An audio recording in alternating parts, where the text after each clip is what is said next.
Welcome to Brainwaves Bistro. Grab yourselves a cuppa, kick back, and join us for mental health talk with a positive vibe. Here's Julianne. Hi all. Now, way back in the 1400s, a theologian, and I would call it philosopher, a guy called William Ockham wrote, when faced with competing explanations for the same phenomenon, the simplest is likely to be the correct one. I love that. Now, this dictum, when related to mental health, may turn psychiatry on its head. Is there just one root cause for all mental illness? Big question. Dr. Deepa Mahanananda, I hope I got that right, Dr. Deepa, is here to explain to us this compelling take on the root of all mental concerns.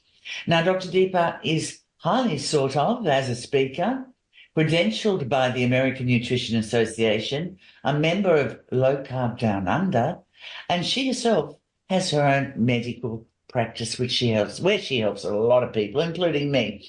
Welcome, Dr. Deepa, and of course our co-host, Barb Smith. Hi, guys. Thank you. Nice to be here. It's lovely to have you. Now, before we start, I must, as always, reiterate, if you have any disquiet about anything we discussed today, please seek advice from your medical professional. Dr. Deepa, let's get straight into the nitty-gritty of this approach. Tell us about the field of nutritional psychiatry. I'll say that again, nutritional psychiatry. And what is the brain energy theory? Dr. Deepa? Sure. I think it's good to start with where the conventional treatment used to be for psychiatry, or maybe should I say where it is at the moment. And right now, unfortunately, it typically relies almost entirely on the use of medications to keep symptoms under control. And even the use of talking therapy is often prescribed by clinicians as an adjunctive treatment. But really the root causes of mental illness, as has been emerging in the literature, is now pointing towards the fact that if we make lifestyle changes, this can actually lead to healing, reversal, and even remission of mental health illness. And these are actually often left out of our traditional treatment paradigms, unfortunately. So this is where nutritional psychiatry enters the field, and it's really accelerating quite fast, because we're seeking to flip the treatment of mental illness really on its head, putting what we eat and what we choose to put into the body, as well as showcasing how important circadian rhythm management is as well as physical movement and how we incorporate that into our lives as the foundation of how we might better recover from a mental health condition. And then also not just in terms of recovery, but optimize health. So really seek wellness, the sort of state of feeling at our peak. And that's what we really want everyone to be able to have access to. But at the moment, I think the kind of our paradigm in medicine is more that we may use like a single treatment for a single symptom that presents itself, and then add on as time goes on. And I think what I want listeners to take away from this conversation we have today is that it is emerging that mental health may actually just be a reflection of poor metabolic health. And I think it's worth defining what poor metabolic health is. And that's really where you can't efficiently use or even store the energy that you consume, we eat through our food. We often eat our food with the hope that it's going to fuel our bodies. But at the moment, many people are actually suffering a problem with that. And often that presents as someone experiencing high blood pressure or an increased waist circumference, and having abnormal blood tests like high triglycerides and very low HDL, and maybe a high fasting glucose or blood sugar, and also fasting insulin being up as well. So you don't need to have a problem outwardly. You don't have to look like you've had a lot of weight gain to have poor metabolic health. And I think that's a real myth. We really need to dispel that idea that oh yeah, if you know, it's only for those people who look like they've gained weight or that they're overweight. I really think that this can also occur where you can be outwardly appear quite healthy, but be metabolically unwell on the inside. And these are some of the markers we would look at. So I think just bringing that back to what nutritional psychiatry is now is that we're starting to look at mental illness rooted in the fact that it's systemic metabolic dysfunction that's affecting the brain. And that's sort of the paradigm shift that's occurring. And many clinicians are having good success with this as well.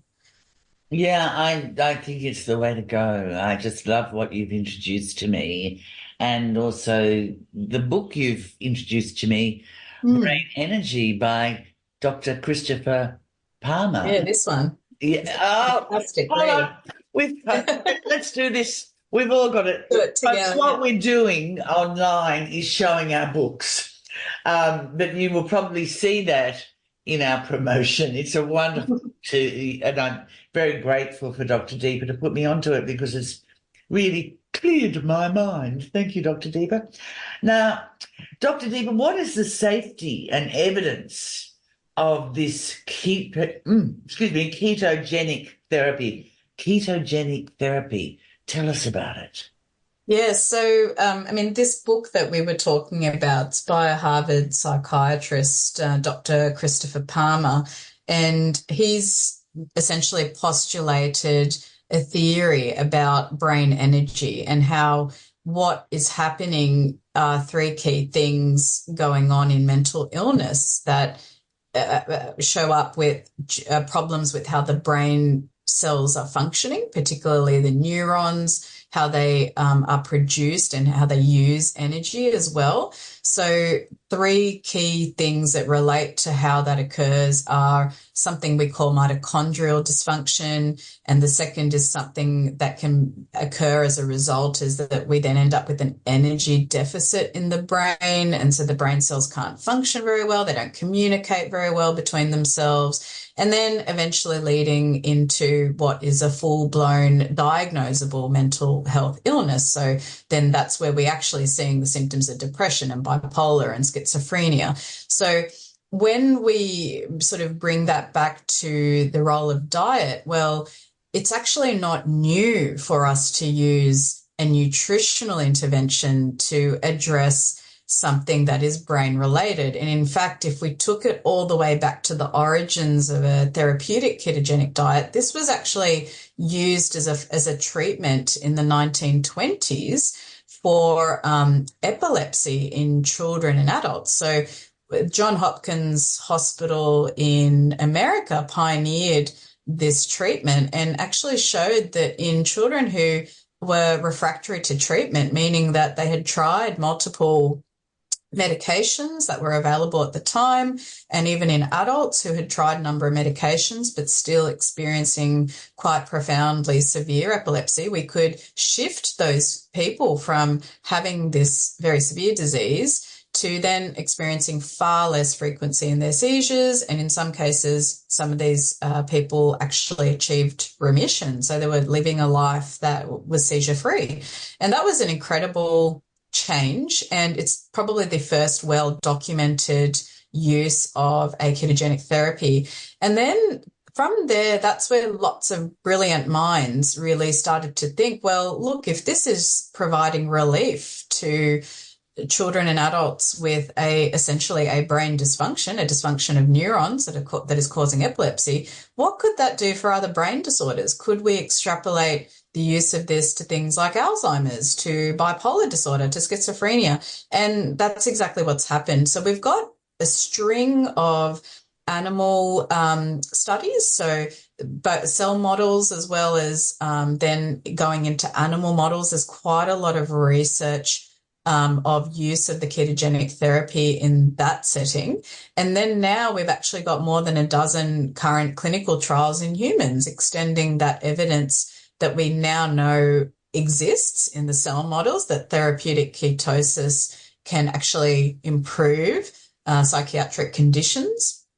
And now we're documenting that with some wider clinical trials. So I can't say that we've got huge population data yet, but I must say that for all the clinicians, like psychiatrists and other medical professions who are involved in the treatment of people who have mental illness, what they're observing, those who are starting to support people with this approach, is that there is just a very profound and quick, sometimes, resolution in anxiety and depression, some of the really most common mental health conditions that affect our population. So I think it's very hard to unsee once you've seen it. And I think that's where my practice really changed, when I never really went into this field understanding or knowing that it would have this impact. And in fact, I was using ketogenic therapy for some other conditions like diabetes and high blood pressure and heart disease. And then I was observing in those same people that they would come back and say to me, look, I actually feel really much better with my mental health. And so it was almost that benefit, it was a side effect of the ketogenic therapy. And then that's where I started to read more and discovered Christopher Palmer and others who have actually done quite a lot of research into this field. So, yeah, a real booming field for research. And there will definitely be a lot more to come that I feel will very likely be in support of using this therapy. And we know it is safe and effective in many other conditions. So it can definitely be done safely and effectively in those who have a mental health illness. It's exciting. It's the beginning of a revolution, I hope, and to help people a little bit like me who have gone down that road of medications, frustrations. This is, to me, a godsend. But let us go on to the discussion of our cells. And I would call them, my term is our little manufacturing plants. Do you like that, Dr. Deepa? I like that. The mitochondria. I was gobsmacked when I read that these billions or trillions of microscopic workers that make up 10% of our body weight. I hope I've got that right. I was gobsmacked. Tell us about mitochondria in mental illness. Yeah, so that the discovery of the fact that mitochondria exist was a huge revelation in the scientific and health community.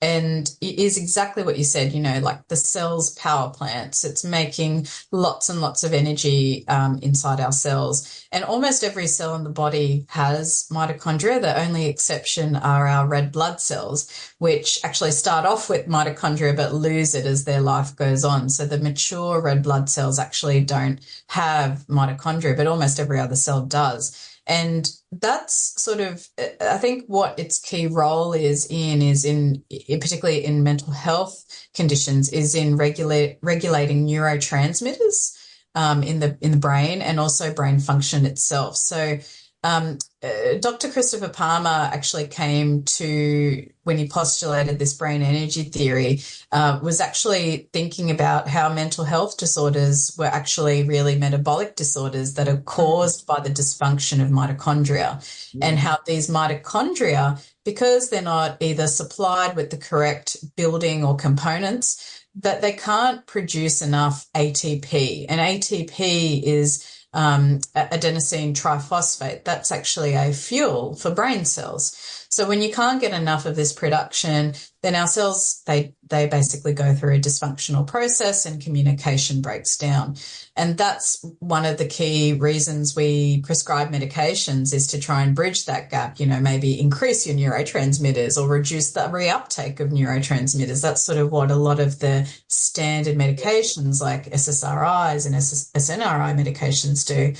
So, a lot of studies have shown now that there are metabolic abnormalities that overlap in mental illness, and that many of these are actually traced back to abnormalities in the mitochondrial function.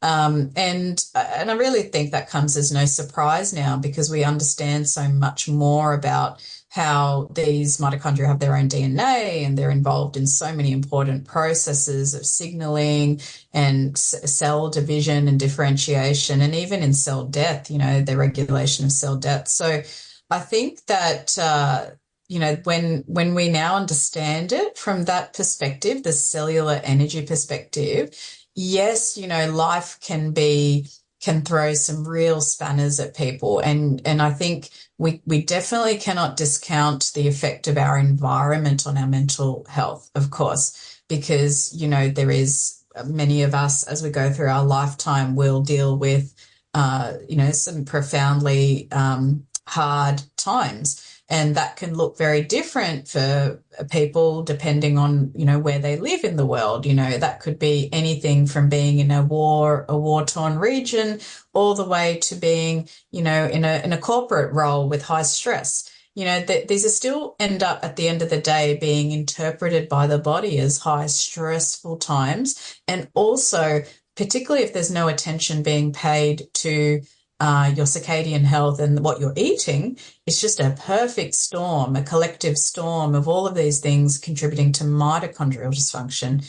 And then there goes the sort of domino effect into producing symptoms, like agitation and depression and anxiety, and even, just a shutdown or a burnout entirely of the way someone is able to function.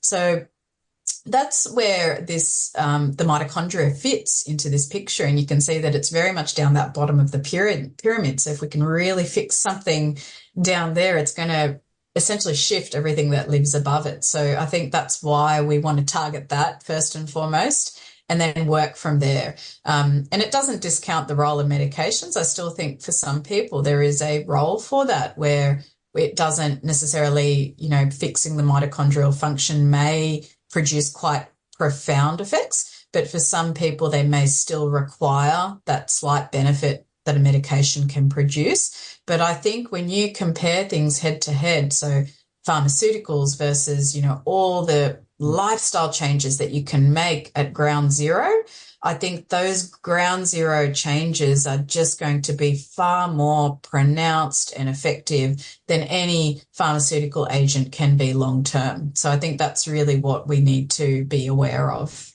Yeah, it's a fascinating area. I'm going to read this book again and take notes, because it hopefully will have a profound effect on my life. I'll start with me, and let's tell more people about it. And Barb is very, very interested in nutrition too, and that helped her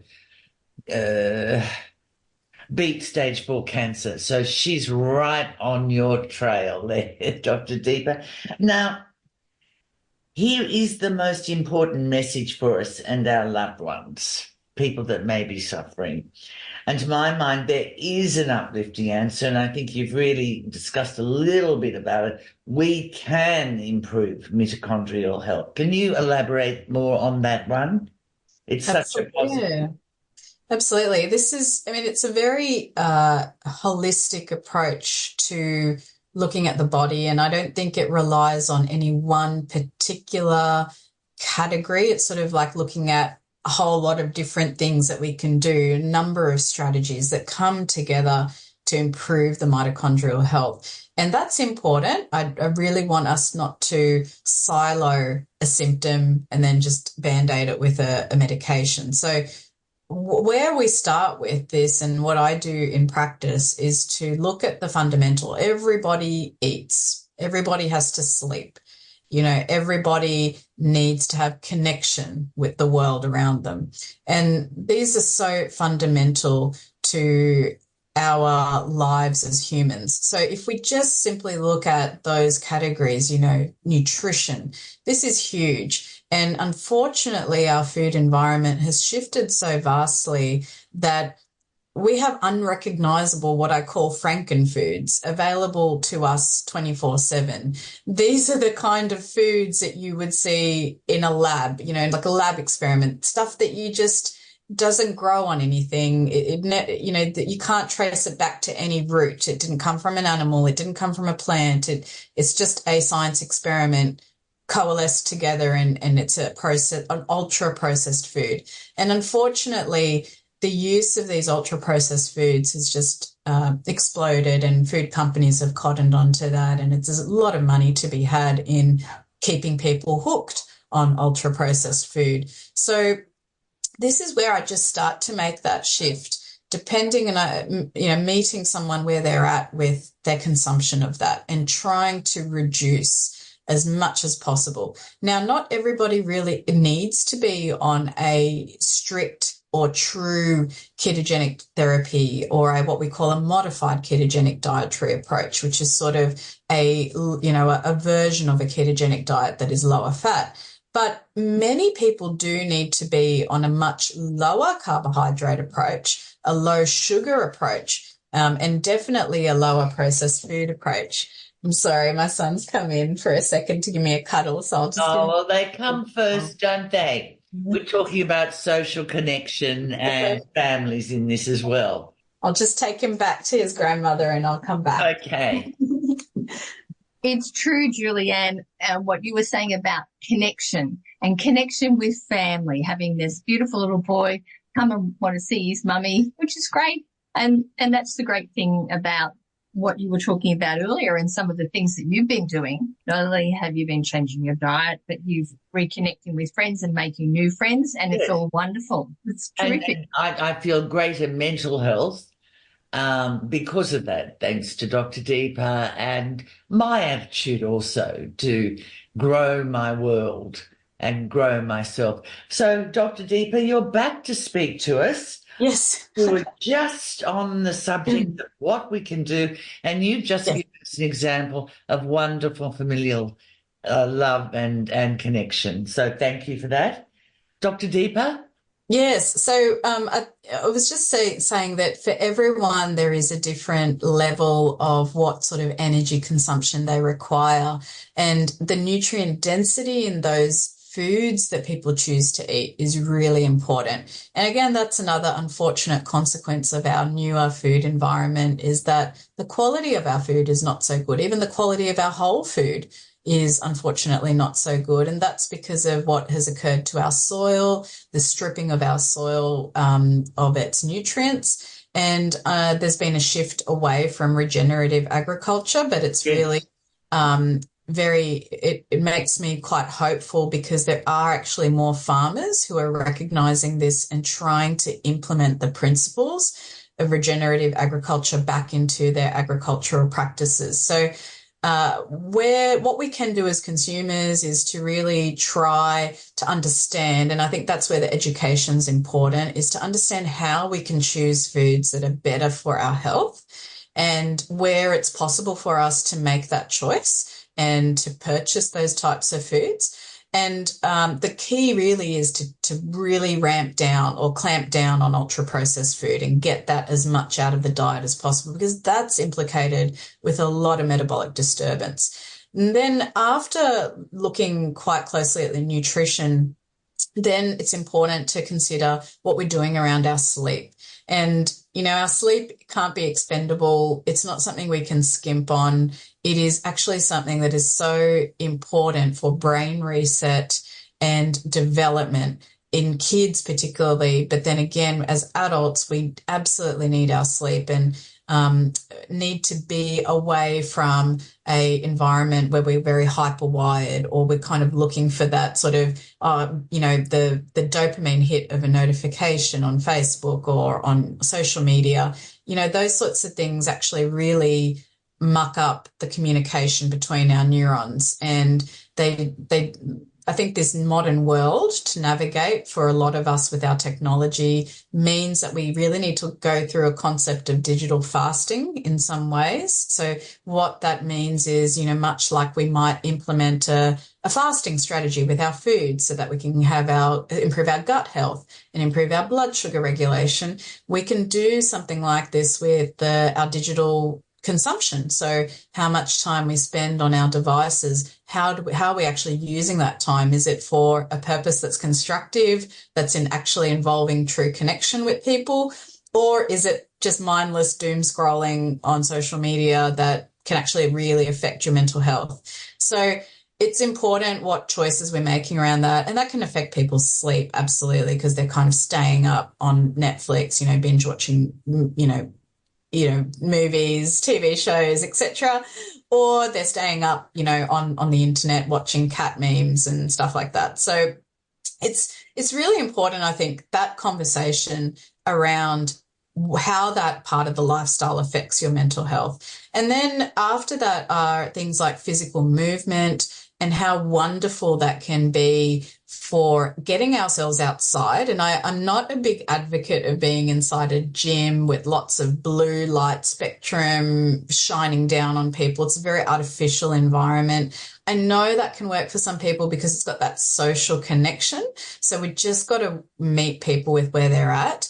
But wherever possible, if people can move themselves outdoors with the ability to be outside in full spectrum light, which is so important to the function of our mitochondria, and to be able to increase our lean muscle mass, which is important to staving off insulin resistance. So these are important reasons for us to move.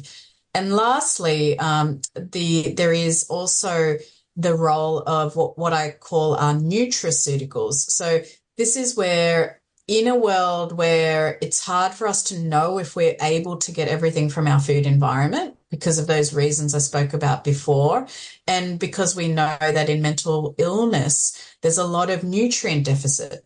And that's one of the reasons the cells don't function so well. So using supplements judiciously with a good reason, with a good justification, can actually really help individuals who are or have been diagnosed with some form of mental illness. And some of the nutraceuticals that have good evidence are things like coenzyme Q10, alpha-lipoic acid, acetyl L-carnitine, omega-3 fatty acids, magnesium, and particularly B vitamins.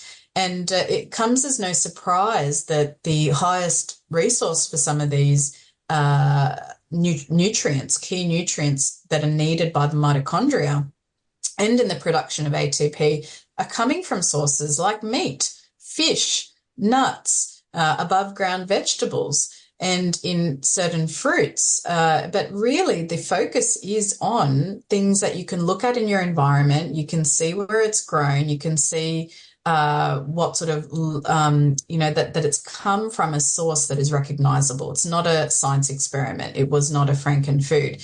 And that's sort of something I'd really try to provide education about and emphasize. Because if we overlook these foundational basics, then what we're doing is never getting to a point of resolution. We're just simply band-aiding, and that's unfortunately not going to be able to resolve a medical problem. I think, moving into the space around connection and our connection to the world, I think that overlaps around that digital world.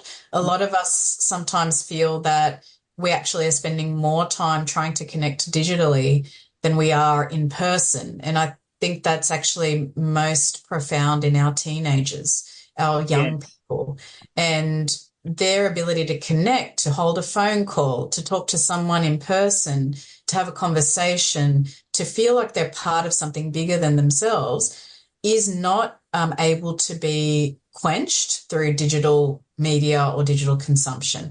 And so I think it's about recognizing that important and profound connection, and that we do need a return to in-person team environments that actually build people up and improve their confidence, their level of serotonin and dopamine and oxytocin go through the roof, even just to get, a physical connection with someone, to receive a hug, a cuddle.